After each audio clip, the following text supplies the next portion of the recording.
Guys, car info में आपका स्वागत है। टाइटल और थंबनेल देखकर समझ ही होंगे। आज है दिन संडे कार न्यूज का, तो देख लेते हैं क्या क्या न्यूज रहने वाली है आज के एपिसोड में।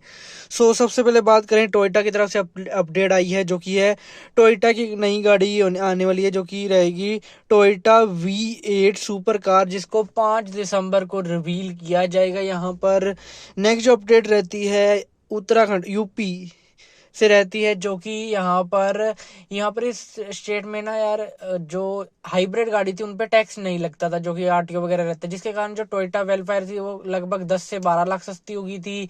दूसरी बात, जो अपनी कैमरी रहती है वो 3 से 4 लाख सस्ती, हाई राइडर वगैरह इन पर 2-3 लाख रुपए सस्ती हो गई थी, जिनके कारण यहाँ पर जो महिंद्रा और हुंडई और टाटा ने इनके साथ मीटिंग की थी। आप ऐसा करके जो है इलेक्ट्रिक गाड़ियों की सेल्स को जो डाउन कर रहे हो और हाइब्रिड की सेल्स बढ़ा रहे हो। इससे बढ़िया आप जो इलेक्ट्रिक रहती है उस पे कोई ऑफर दो, जिससे कारण इलेक्ट्रिक की सेल्स बढ़ पाए। लेकिन तब इन्होंने कह दिया था कि नहीं, हमने तो किया कि लोगों का पेट्रोल और डीजल से थोड़ा ध्यान हटके हाइब्रिड की तरफ जाए, उसके बाद हम इलेक्ट्रिक की तरफ उनको शिफ्ट करना शुरू कर देंगे। तब तो उन्होंने ऐसा कह के इनको मना कर दिया। लेकिन 13 अक्टूबर को ये पॉलिसी जो है रीन्यू होनी थी, लेकिन इस बार इस पॉलिसी को रीन्यू ना करते हुए उनमें कुछ चेंजेस किए गए। चेंजेस क्या किए गए हैं? अगर कोई भी इलेक्ट्रिक गाड़ी यूपी में यहाँ पर बनती है या फिर उसको असेंबल किया जाता है तो उस पर टैक्स नहीं लगेगा। मेड इन इंडिया की पॉलिसी मतलब ये कहीं ना कहीं ला रहे हैं, जो कि एक अच्छी चीज रहती है कहीं ना कहीं। और यहाँ पर इनका है कि कंपनी यहाँ पर आ जाएगी और यहाँ पर अपना असेंबल या फिर जो भी रहता है होगा, और जिससे लोगों का भी कहीं ना कहीं फायदा होगा और कंपनी का भी फायदा देखने के लिए आपको मिलेगा। नेक्स्ट जो अपडेट रहती है, यूरो एनकैप जो कि अपनी गाड़ी में क्रैश टेस्ट करते थे, उन्होंने एक अपडेट दी है, जो कि रहती है कि अगर आपकी गाड़ी में जो है टच कंट्रोल्स ज़्यादा देखने के लिए मिलता है फिजिकल बटन की जगह पे, जैसे कि एग्जांपल के तौर पे हैजर्ड लाइट के बटन्स, एसी के बटन्स, ये रिसर्कुलेशन के button, steering control, power window switches, ये सारे जो आपके जो टच वाले कंट्रोल में रहते हैं, तो यहाँ पर 0.50 आपके जो है मतलब जो कटेंगे। मतलब जब भी आपकी सेफ्टी रेटिंग टेस्ट होगी, मान लो उसमें से आए 29, लेकिन आपको दिए जाएंगे 28.50, मतलब 0.50 उसमें से काटे जाएंगे। लेकिन माइनर डिफरेंस किया जा रहा है, लेकिन इनकी तरफ से ये कहा गया कि हर साल इसको थोड़े रूल को स्ट्रिक्ट करेंगे हम। जैसे 2026 से ये लागू होगा, 2027 में इसको थोड़ा और रीन्यू किया जाएगा और थोड़ा स्ट्रिक्ट किया जाएगा, उसके बाद 2028 में, ऐसे करते करते कि ये कंपनी इसको टाइम दे रहे हैं कि अपनी गाड़ी में से जो है ये वाले बटन हटा लो। इवन जो मर्सिडीज रहती है या फोक्सवैगन रहती है, इन्होंने भी अनाउंस किया था कि हम अपनी गाड़ी में से जो भी ये टच बटन रहते हैं उनको ऑलमोस्ट यहाँ से हटाकर फिजिकल बटन देंगे। बिकॉज ऑफ एक तो फिजिकल बटन ईजी रहते हैं, ड्राइविंग के टाइम डिस्ट्रैक्ट नहीं करते, दूसरी बात इनका मेंटेनेंस बहुत ज्यादा कम होता है और लॉन्ग टाइम चलते हैं। वहीं पर उनकी इतनी लॉन्ग टाइम नहीं होती और मेंटेनेंस बहुत ही ज्यादा कहीं ना कहीं देखने के लिए मिलता है, और उसमें लैगिंग भी बहुत ज्यादा देखने के लिए मिलती है। इसमें लैग वगैरह की कोई भी दिक्कत नहीं रहती है। यहाँ पर इस रूल को हर साल को थोड़ा सा रिन्यू करके और ज्यादा स्ट्रिक्ट किया जाएगा। यहाँ पर नेक्स्ट अपडेट की बात करें, यहाँ पर तो गवर्नमेंट की तरफ से ये ऑफिशियल सर्कुलर जारी किया जा रहा है, जिसमें बताया जा रहा है अगर आपकी ड्राइविंग जो लाइसेंस होता है उसके साथ आपका नंबर अपडेट नहीं है या उसके साथ आपका नंबर लिंक नहीं है, जैसे जो पुराने ड्राइविंग लाइसेंस बन रखे हैं उनके साथ नहीं होते थे नंबर वगैरह लिंक। यहाँ पर जैसे चलान होता है या आपकी लाइसेंस पे उसका, या फिर और भी कई चीजें रहती हैं जो कि आपको मैसेज वगैरह आना होता है, वो आ नहीं पाता। अगर आप ऐसा नहीं करते हो तो यहाँ पर आपका जो लाइसेंस रहता है उसको जो है मतलब जो है जो माना नहीं जाएगा कि वो लाइसेंस रहेगा आपका, उसको मतलब डिफॉलिकेशन कर देंगे।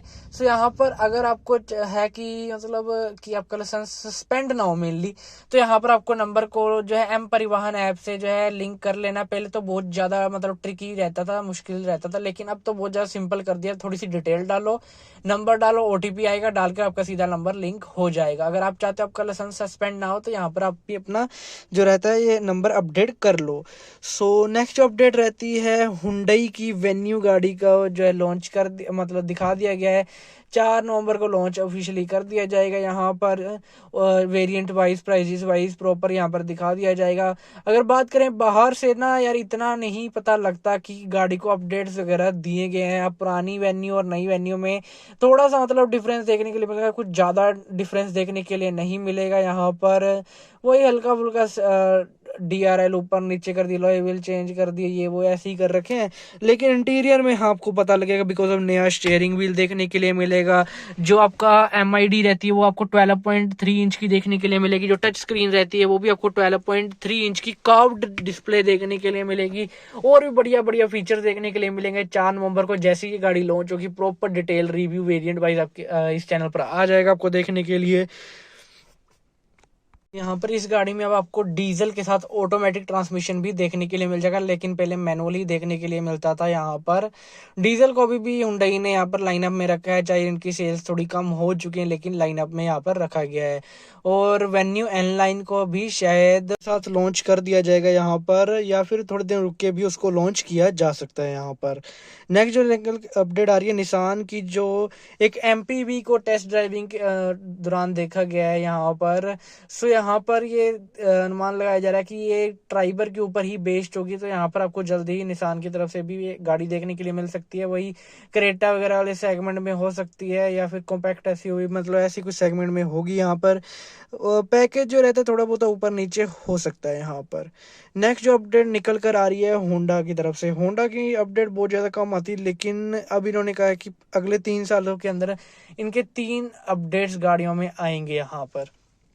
सबसे पहला जो होंडा एलिवेट थी उसका इलेक्ट्रिक वर्जन आएगा यहाँ पर। दूसरा रहेगा जो एक गाड़ी है JRV, वो भी आएगी यहाँ पर, इलेक्ट्रिक वगैरह में भी आपको देखने के लिए मिलेगी वो गाड़ी आपको। और तीसरी जो अपडेट इनकी रहती है यहाँ पर जो JRV रहती है वो क्रेटा वाले सेगमेंट में आएगी, लेकिन हाइब्रिड में आएगी, इलेक्ट्रिक में नहीं आएगी। तीसरी जो यहाँ पर रहती है गाड़ी, एक आएगी जो नेक्सॉन EV है ना, उसके टक्कर में कोई EV गाड़ी यहाँ पर निकाला जाएगा अगले 3 सालों के अंदर अंदर होंडा की तरफ से यहाँ पर। सो नेक्स्ट अपडेट की बात करें जो कि रहती है जो मारुति सुजुकी जिम्नी की तरफ से। जिम्नी की जो एक्सपोर्ट है 1 लाख यूनिट्स हो चुकी है यहाँ पर। तो इस गाड़ी को आए 2.5 साल हो चुके हैं लगभग, और 2.5 सालों में ये इंडियन मार्केट में सिर्फ 27,812 यूनिट, 27,812 यूनिट्स ही बिक पाई है। मतलब इतनी कम सेल्स हुई हैं बिकॉज ऑफ यार, एक तो इसमें डीजल इंजन आता नहीं, पेट्रोल इंजन आता है, उसके बाद लुक भी कुछ अच्छी नहीं है, फीचर भी कुछ खास देखने के लिए नहीं मिलते, जिसके कारण इसकी सेल्स अच्छी खासी नहीं हो पाई। लेकिन जो एक्सपोर्ट का मामला है वहां पर देखा जाए तो अभी तक 2.5 सालों के अंदर अंदर 1 लाख यूनिट्स यहाँ पर एक्सपोर्ट कर दी गई हैं। मतलब यहाँ पर यही निकल कर आ रहा है, इंडियन मार्केट में जिम्नी को पसंद नहीं किया जा रहा और बाहर के लिए मार्केट में जिम्नी को पसंद किया जा रहा है। जिम्नी जो है लीस्ट सेलिंग गाड़ियों की लिस्ट में आ चुकी है। मेरे हिसाब से मारुति को इसको बंद कर देना चाहिए जल्दी से जल्दी। यहाँ पर सुजुकी विक्टोरियस के यहाँ पर प्राइसेस में थोड़ा चेंज किया गया और एक आध चेंज और किया गया है। बाकी सारे वेरिएंट्स के जो है प्राइसेस सेम रखे गए हैं, लेकिन जो ZDI प्लस जो रहता है यहाँ पर, उसमें जो मैनुअल और ऑटोमेटिक ट्रांसमिशन के ऊपर सिर्फ 15,000 रुपये बढ़ाए गए हैं। बाकी सारे वेरिएंट के वही सेम प्राइसेस देखने के लिए मिलेंगे। और ZDI प्लस में जो लेदर राइडेड सीट्स देखने के लिए मिलती थी उसको हटा दिया गया है यहाँ पर। सो सिंपल सीट्स ही आपको देखने के लिए मिलेंगे यहाँ पर, और कोई भी इस गाड़ी में अपडेट नहीं किया गया है। नेक्स्ट जो अपडेट रहता है टाटा सियारा का TBC देखा गया, मतलब इसका जो एडवर्टीजमेंट इनके चैनल पर देखा गया। यहाँ पर जब भी किसी गाड़ी का एडवर्टीजमेंट आता है इसका मतलब है कि वो गाड़ी एंड टाइम पर आ चुकी है, मतलब उसको जल्दी ही लॉन्च किया जा सकता है।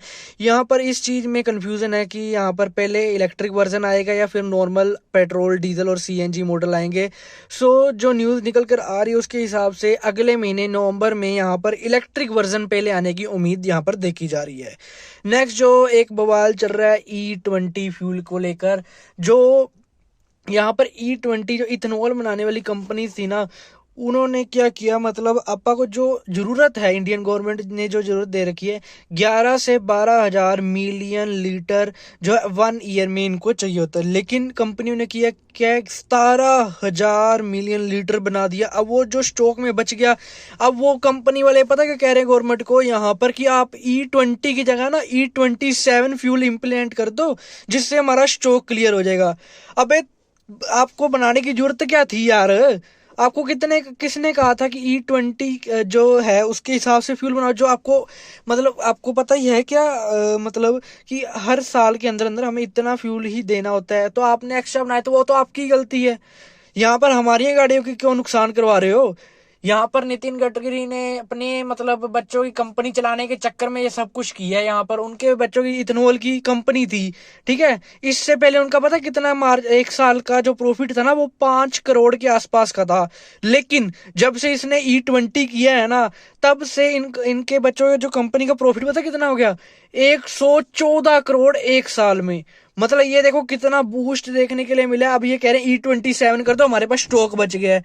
तुम्हारा स्टॉक बच गया, हम अपनी गाड़ियों की वहां पैन एक करवा लें। यहाँ पर हमने गाड़ियां जो ले रखी हैं 10-10 लाख की, 10-10 भी, किसी ने 20 लाख की ले रखी, किसी ने 30 लाख की ले रखी, किसी ने 50 लाख की ले रखी पेट्रोल गाड़ी। तो वो क्या 50 लाख की गाड़ी तुम्हारे पीछे खराब कर दे? यहाँ पर मेरा तो यही मानना है कि यार एक तो ट्विटर पे और एक इनके खिलाफ पे आपको को प्रोटेस्ट वगैरह या कुछ करना चाहिए, नहीं तो ये अपनी सारी गाड़ियों को कबाड़ा करेंगे। बिकॉज अब इनको है कि हमारी जो बच्चों की कंपनी है वो अच्छी चलती रहे और उनका प्रॉफिट बढ़ जाए, बाकी वो जो मर्जी हो उनकी गाड़ियां बाढ़ में जाए, हमें क्या मतलब है। मेरे हिसाब से इनके अगेंस्ट कुछ ना कुछ एक्शन हमको लेना चाहिए, नहीं तो अगर इन्होंने पंगा क्या किया, अब डीजल में भी इन्होंने यहाँ पर घपलेबाजी करना की स्टार्टिंग कर दिया है। पहले डीजल में जो इथेनॉल की 10% मिलावट करके देखी, डीजल ने रिस्पॉन्स दिया ही नहीं बिल्कुल भी। अब ये बायो डीजल बनाने के आ चुके हैं कि डीजल में जो चावल चुवल ये वो का वेस्ट रहता है, उसको यहाँ पर तेल जो रहता है सड़ा हुआ, उसको यूज करके हम बनाएंगे। अब यार मेरे को ये बताओ, जो पेट्रोल गाड़ी है ना, उसका जो मान लो टैंकी में जर लग गई, जंगाल आ गई, रस्टिंग आ गई, पाइपों में रस्टिंग आ गई, वो तो बंदा तो भी चेंज करा। डीजल इंजन में ऐसा पंगा किया, डीजल इंजन का खर्चा बता कितना इनको पूछने वाला हो कोई बंदा। डीजल इंजन में मेन पंगा रहता है इंजेक्टर का। इंजेक्टर एक एक 30-40 हजार रुपए के आते हैं नॉर्मल गाड़ी के। अगर मतलब मान के चलो, ये मेरे पास जो गाड़ी है इसमें डेल्फी का इंजेक्टर है, 40 से 45 हजार रुपए का एक इंजेक्टर है, 3 लगे हुए हैं। अगर इसमें बायोडीजल डाल दो तो इंजेक्टर की ऐसी तैसी हो जाएगी। यहाँ पे फ्यूल पंप लग रखा है, कम से कम 20 हजार का फ्यूल पंप इस गाड़ी का है। अब वो इसमें लगा देंगे तो इसकी ऐसी तैसी हो जाएगी प्रॉपर। मतलब जैसे गाड़ियों के प्राइस बढ़ते जाएंगे वैसे इंजेक्टर फ्यूल पंप के प्राइसेस बढ़ते जाएंगे। अब जो डीजल में भी ये करेंगे तो ये बहुत ज्यादा पंगा कहीं ना कहीं बैठेगा। यहाँ पर इनका है कि 2030 तक हमें 10% बायो डीजल यहाँ पर लॉन्च करना है यहाँ पर। मैं तो यही कहूंगा इनके खिलाफ कुछ ना कुछ हमें एक्शन लेना चाहिए, नहीं तो ये अपनी गाड़ियों का कबाड़ा करके ही मानेंगे। यहाँ पर इन्होंने बस अपनी कंपनियां चलवानी है, इस चक्कर में सब कुछ ये करी जा रहे हैं। अभी ये कहते थे E20 के कारण गाड़ियों में कोई नुकसान नहीं होता, अब गाड़ियों में इतना ज्यादा नुकसान लोगों ने दिखाना शुरू कर दिया। अगर आप वहां पर नुकसान देखोगे ही नहीं तो आपको पता क्या लगेगा? आपने तो हर महीने हर साल में नई गाड़ी निकलवा के दफा हो जाना है। हम जो रखनी होती है 10-10 15-15 साल, हमें पता है ना। अब यहाँ पर देखा गया कि पेट्रोल गाड़ियों में टैंक के अंदर रस्टिंग आ जाना, यहाँ पर पाइपों के अंदर रस्टिंग आ जाना। अब हुआ क्या था ना, Cast24 वालों ने एक अपने चैनल पर 2-3 वीडियो डाली, उसमें एक वीडियो को हटाया क्यों गया फिर, अब मैं आपको बताता हूँ डिटेल में हुआ क्या चक्कर था। Cast24 में ना एक 2014-15 मॉडल होंडा सिटी या होंडा अमेज थी, मेरे को एग्जैक्ट याद नहीं, होंडा की कोई गाड़ी थी, मतलब उसको चला के टेस्ट किया गया। उसमें जो उसकी माइलेज आई बिल्कुल सही आई, E20 फ्यूल पे भी, E20 और E0 पे भी, ठीक है। सेम ही इकोनॉमी कहीं ना कहीं देखने के लिए मिली आपको, ठीक है। लेकिन जब इन्होंने 2014 या 15 मॉडल स्विफ्ट डिजायर में ये टेस्टिंग की ना, सबसे पहले AC ऑन था, गाड़ी को E0 फ्यूल पे टेस्ट किया गया, अराउंड 22.22 kmpl की माइलेज निकाल के दी गाड़ी ने, ठीक है जी, AC फुल पे ऑन। जब E20 फ्यूल उस गाड़ी में डाल के उसको ड्राइव किया गया, अराउंड 14 पॉइंट समथिंग माइलेज निकली, लगभग लगभग 44% ड्रॉप देखने के लिए मिला। ऊपर से इन्होंने कहा था कि इथेनॉल जब हम करेंगे तो पेट्रोल की कॉस्टिंग कम होगी। पेट्रोल की कॉस्टिंग कहाँ कम हुई, ऊपर से हमारी माइलेज 50% तक तुम डाउन कर दे रहे हो। एक जहां पर मेरे को जाने के लिए 1000 का फ्यूल चाहिए था, अब वहां पर मैं वही फ्यूल 1300-1400 रुपए का फूक के जा रहा हूँ, वही सेम प्राइस पे। क्यों? अगर आपने कहा था कि हम पेट्रोल की प्राइसेस को लगभग आधा ले आएंगे, 50-60 के आसपास ले आएंगे, तो लाए क्यों नहीं उसको? बिकॉज आपके बच्चों की जो कंपनियां हैं उनको घाटे में जानी शुरू हो जाएंगी, उनको अपना प्राइस कम करना पड़ेगा। मैं कह रहा हूँ इनको अब इसकी पोस्ट में से उठा के बाहर मार देना चाहिए, बिकॉज अब ये अपनी गाड़ियों का जो है बेड़ा गर्क कर रहा है। मैं तो कह रहा हूँ कमेंट सेक्शन में और ट्विटर पे ट्वीट मारो इनके खिलाफ, इनको जो इनकी पोस्ट से निकाल देना चाहिए। बिकॉज अब ये जो अपनी ऑटोमोबाइल इंडस्ट्री है उनको खराब कहीं ना कहीं कर रहे हैं। जो गाड़ी मतलब 2022 तक बिकी है वो सारी E10 या E0 के साथ बिकी हैं, तो वो लोग कहाँ जाएंगे? 2022 से लेके 2 साल में गाड़ी बेच के खा जाएंगे यार वो। हद होगी यार इनकी वाली। हमारे पास इतना पैसा आपकी तरह थोड़ी ना कि हम हर साल या हर महीने नई गाड़ियां लेते फिरेंगे। मैं कह रहा हूँ इनके खिलाफ कोई ना कोई एक्शन जरूर लेना चाहिए, नहीं तो खर्चा हमारा ही बढ़ रहा है, इनको कोई फर्क नहीं पड़ेगा। वही सेम प्राइस पे हम पेट्रोल ले रहे हैं, माइलेज हमारी गाड़ी की ड्रॉप हुई, एसी का परफॉर्मेंस में भी ड्रॉपेज देखने के लिए मिली, एक्सेलरेशन में भी ड्रॉपेज फील हुई जहां पर E20 फ्यूल डाला गया जब स्विफ्ट डिजायर में। ठीक है, आपको एसी की भी कूलिंग कम, आपको पिकअप भी कम, माइलेज भी कम, पैसे भी ज्यादा दो फ्यूल के, और फ्यूल डलवाओ भी ज्यादा, ऊपर से गाड़ी में दिक्कत आएगी वो अलग झेलोगे। तो इतना सब हम क्यों झेलें आपके एक घटिया रूल के कारण? इनके खिलाफ कुछ ना कुछ एक्शन अब लेने की जरूरत आ चुकी है, क्योंकि अब कुछ नहीं पता ये E27 E30 E40 के झमेले में पड़ जाएं। रहता है हुंडई वेन्यू का जो पिछला स्टॉक ना कंपनी का बहुत ज़्यादा पड़ा है यहाँ पर। नई वेन्यू आने के बाद भी आपको शोरूम्स में पुरानी वेन्यू खड़ी देखने के लिए मिल सकती है। इनको स्टॉक क्लियर करना है। जिनको नई वेन्यू की लुक नहीं पसंद आ रही या जिनको कोई मतलब नहीं है तो वो पुरानी वेन्यू ले सकते हैं। यहाँ पर अच्छा खासा आपको इस गाड़ी पे डिस्काउंट वगैरह देखने के लिए मिल जाएगा। यहाँ पर थोड़ा बहुत आप नेगोशिएबल भी प्राइस करवा सकते हो और ज़्यादा, बिकॉज ऑफ कंपनियों का जो है ये स्टॉक क्लियर करना है तो गाड़ियां आपको सस्ते रेटों पे दे देंगे। नेक्स्ट अपडेट निकल कर आती है मारुति सुजुकी विक्टोरियस की तरफ से। यहाँ पर जो जापान में मोबिलिटी शो होना है इनका, वहाँ पर इनका CBC यहाँ पर गाड़ी देखने के लिए मिलेगी। जैसे CNG होती थी वैसी ये है। CNG क्या था, रीन्यूएबल नहीं था और उसको बनाने में बहुत ज़्यादा टाइम लगता था, लेकिन जो ये CBC रहेगी ये एक तो रीन्यूएबल है और ऊपर से इनको बनाने में टाइम भी नहीं लगता है यहाँ पर। यहाँ पर गवर्नमेंट का भी फायदा है, लोगों का भी फायदा देखने के लिए मिलेगा, एनवायरनमेंट का भी फायदा देखने के लिए यहाँ पर मिलेगा। तो ये एक अच्छा ऑप्शन रहता है। ये टेक्नोलॉजी को अभी इंट्रोड्यूस किया जा रहा है, बिकॉज अब यहाँ पर ये मतलब फ्यूल अभी इतना मिल नहीं सकता, क्योंकि बहुत ज़्यादा कम ही फ्यूल मिलेगा यहाँ पर। अभी कब तक ये इम्प्लीमेंट होता है, कब तक इस पे जो है रिस्पॉन्स आता है, ऐसा कुछ भी नहीं कहा जा सकता, बिकॉज ऑफ अभी ये नॉर्मल फ्यूल नहीं बन पाया है।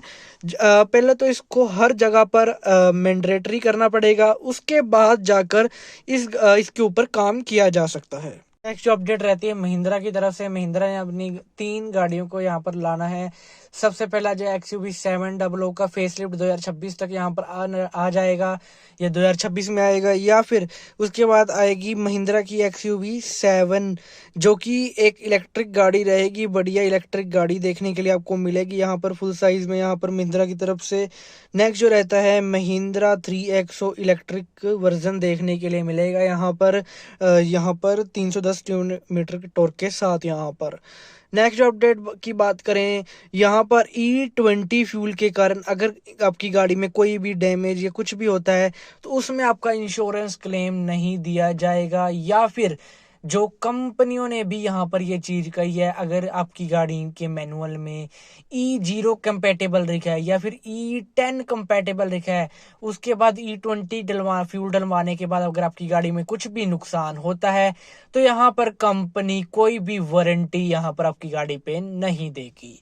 यहाँ पर जो नेक्स्ट अपडेट रहती है, जो HP 95 या फिर HP 100 फ्यूल रहता था, लोगों को लगता था कि इस पे 100% प्योर फ्यूल था, और जो 95 वाला था उसमें 95% प्योर है और 5% इथेनॉल था। तो यहाँ पर जो RTI डाली गई थी उसमें पता लगा है कि इन दोनों में ही E20 ही है। तो मतलब E95 95% पेट्रोल प्योर कह के और 100% पेट्रोल प्योर कह के हमें बेचा जा रहा था, लेकिन इनमें भी इथेनॉल की मात्रा उतनी की उतनी ही है। बस हमें पागल बनाने के लिए बस HP 95 और HP 100 इनको लाकर महंगे फ्यूल बेचे जा रहे हैं। तो ये थी संडे कार न्यूज़। बाकी जो इथेनॉल वाली पंगा है या फिर डीजल में जो बायो वाला पंगा कह रहे हैं, उसके खिलाफ में कोई ना कोई एक्शन लेना बहुत ज़्यादा जरूरी हो चुका है। सो आज में इतना ही। वीडियो चल लाइक कर देना, चैनल को सब्सक्राइब कर देना। Thank you for watching, bye.